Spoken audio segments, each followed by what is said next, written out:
दिल्ली में 72 घंटे तक चली मैराथन बैठक के बाद आखिरकार बीजेपी ने अपने सहयोगी दल निषाद पार्टी को उनकी मंशा के मुताबिक सीटें दे दी हैं। इसी को लेकर प्राइम न्यूज ने निषाद पार्टी के अध्यक्ष संजय निषाद से खास बातचीत की। दिल्ली में मंथन हुआ। 72 घंटे की चर्चा के बाद प्रत्याशियों के नामों की सूची जो है अब आने वाली है।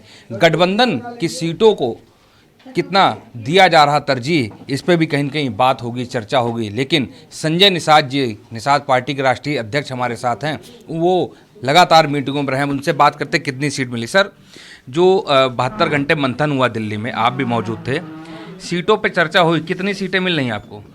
तो भारतीय जनता पार्टी का आपसी मंथन था, उसमें हम लोग एक सहयोगी दल हैं, सहयोगी दलों का बहुत एक भूमिका है, उसके लिए अलग से बैठक थी। और बैठक में निषाद पार्टी जो निर्बल इंडियन शोषित हमारा आमदल के जितने भी कार्यकर्ता पदाधिकारी पहले से तैयारी कर रहे थे और जो जीत के समीकरण में थे वो सीटें, और जहां भारतीय जनता पार्टी को देने में आसानी थी, मैंने वही सीटें निर्धारित की थी। हम लोग पॉलिटिकल आदमी हैं, उन्हें भारतीय जनता पार्टी ने देने की राजी हो गई है। लगभग 15 से 17 सीटें वो देंगे।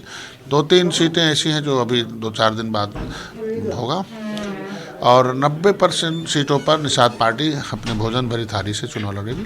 2-3 सीटें ऐसी हैं जिसपे हमारी पार्टी के कार्यकर्ता बहुत भाजपा के सिंबल से लड़ सकते हैं। सर, सिर्फ पूर्वांचल में ही सीटें हैं या फिर पश्चिम की तरफ या अवध क्षेत्र में या बुंदेलखंड में भी सीटें मांगी आपने? देखिए, हमारे जो गोरख प्रांत है, काशी प्रांत है, जो हमारे जो है अवध प्रांत है इसमें, और बुंदेलखंड, ज़्यादातर हमारे काशी और गोरख प्रांत में जो है इसमें ज़्यादा सीटें हैं। और पूर्वांचल चूँकि हम लोग पार्टी खड़ा करने में, बड़ा होने में टाइम लगता है, तो हमारे पूर्वांचल में ज़्यादा सीटें हैं, और नदियों का जाल भी पूर्वांचल में बहुत अधिक है, तो इसमें ज़्यादा सीटें हैं और 2-4 सीटें पश्चिम की भी हैं।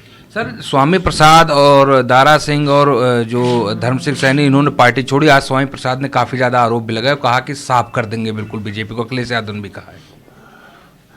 देखिए, आरोप प्रत्यारोप करने से कोई किसी को रोक नहीं सकता, लेकिन उन लोगों का बैलू और वजूद क्या है भी तो देखना है।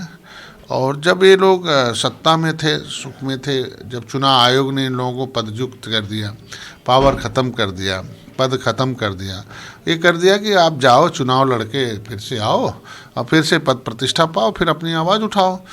बिल्कुल, ये थे डॉक्टर संजय निषाद जी, जिनका साफ तौर पर कहना है कि ऐसे लोगों से कोई फ़र्क नहीं पड़ेगा। जहाँ तक माफियाओं के टिकट की बात है, तो अगर कोर्ट ने उन पर कहीं न कहीं फैसला दे दिया है तो फिर टिकट नहीं मिलेगा, और चुनाव आयोग की जो गाइडलाइन है उसी के अनुसार काम किया जाएगा।